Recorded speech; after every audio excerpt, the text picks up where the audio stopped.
we start talking about some of the features, let's start with vaults. What are vaults? How do they work? And what's the use case for the vaults?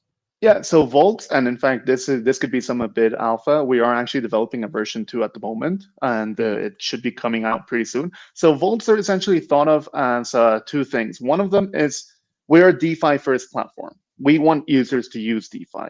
One of the big problems with DeFi is that there's an endless amount of rugs.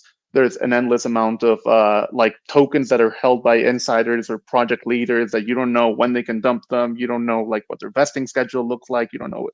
And there's also the problem with liquidity pooling being the most popular type of rug.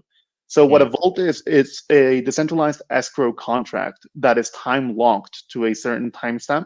So you essentially say like, hey, I want to release this 10 years from now in five percentage steps. So every 10 years, I want 20% of this.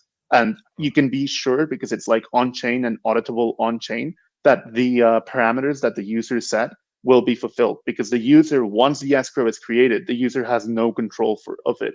And our main use cases has been for projects that just launched, because early on when we launched, everyone called us a rug, especially because the original ticker that we chose, it was either Charter Tiny. We ended up going for Tiny, and that caused some friction and was story of the past.